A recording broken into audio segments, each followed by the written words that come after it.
ఇది divide and conquer. Divide and కాంకర్లో ఈ స్ట్రాటజీలో ఏం చేస్తామంటే, మన దగ్గర ఒక పెద్ద ప్రాబ్లం ఉంటుంది. ఆ ప్రాబ్లమ్ని మనం ఏం చేస్తామంటే చిన్న చిన్న ప్రాబ్లమ్గా డివైడ్ చేసేసి వాటి చిన్న చిన్న ప్రాబ్లమ్స్ని చిన్న చిన్న సొల్యూషన్స్ని కనుక్కొని ఆ చిన్న చిన్న ప్రాబ్లమ్స్ని సొల్యూషన్స్ ఉన్నాయి కదా, ఆ సొల్యూషన్స్ని కంబైన్ చేసి మన యాక్చువల్ ప్రాబ్లమ్కి సొల్యూషన్ని కనుక్కుంటాం. దీన్నే డివైడ్ అండ్ కాంకర్ స్ట్రాటజీ అంటాం. ఫర్ ఎగ్జాంపుల్ చూసుకుంటే దీని డయాగ్రామ్ ఎలా ఉంటుందంటే, ఇది నా పెద్ద ప్రాబ్లం, ఏదో ఒక ప్రాబ్లం అనుకోండి. ఈ ప్రాబ్లం నేను ఏం చేసా, స్మాల్ ప్రాబ్లమ్స్ లాగా డివైడ్ చేసేసి ప్రతి ప్రాబ్లంకి ఒక సొల్యూషన్ క్రియేట్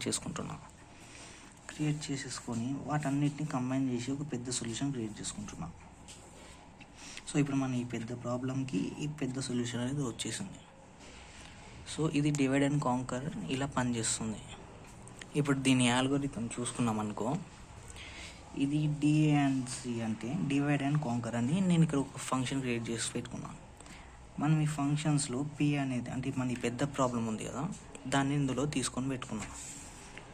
సో ఇప్పుడు ఈ ప్రాబ్లం పెద్దదవచ్చు చిన్నదవచ్చు తెలియదు మనకి. సో ఇఫ్ ప్రాబ్లం అనేది చిన్నది అయిందనుకో డైరెక్ట్ సొల్యూషన్ అనేది వచ్చేస్తుంది. లేదు అవ్వలేదు అనుకో, అది పెద్దగా ఉందనుకో ప్రాబ్లం, పీని ఏం చేస్తాం, P1 P2 Pn లాగా డివైడ్ చేసుకుంటాం లైక్ దిస్. నెక్స్ట్ ప్రతిదానికి ఈ డివైడ్ అండ్ కాంకర్ అల్గోరిథంని ఫంక్షన్ పెట్టేసి అన్నిటికీ సాల్వ్ చేసి సొల్యూషన్స్ తీసుకుంటాం. సొల్యూషన్స్ అన్ని సపరేట్గా వచ్చాక అన్నిటిని కంబైన్ చేసేస్తాం. DAC of P1, DAC of P2, DAC of Pn. ఇవి నేను రాయలేదు, బద్ధకం ఎక్కువ నాకు. నెక్స్ట్ ఈ బ్రాకెట్ క్లోజ్, ఈ బ్రాకెట్ క్లోజ్.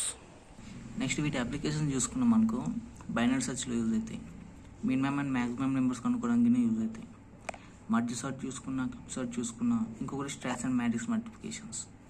ఇవన్నీ ఈ యూనిట్లోనే కవర్ అవుతాయి. వీటన్నిటిని నెక్స్ట్ వీడియోస్లో చూద్దాం.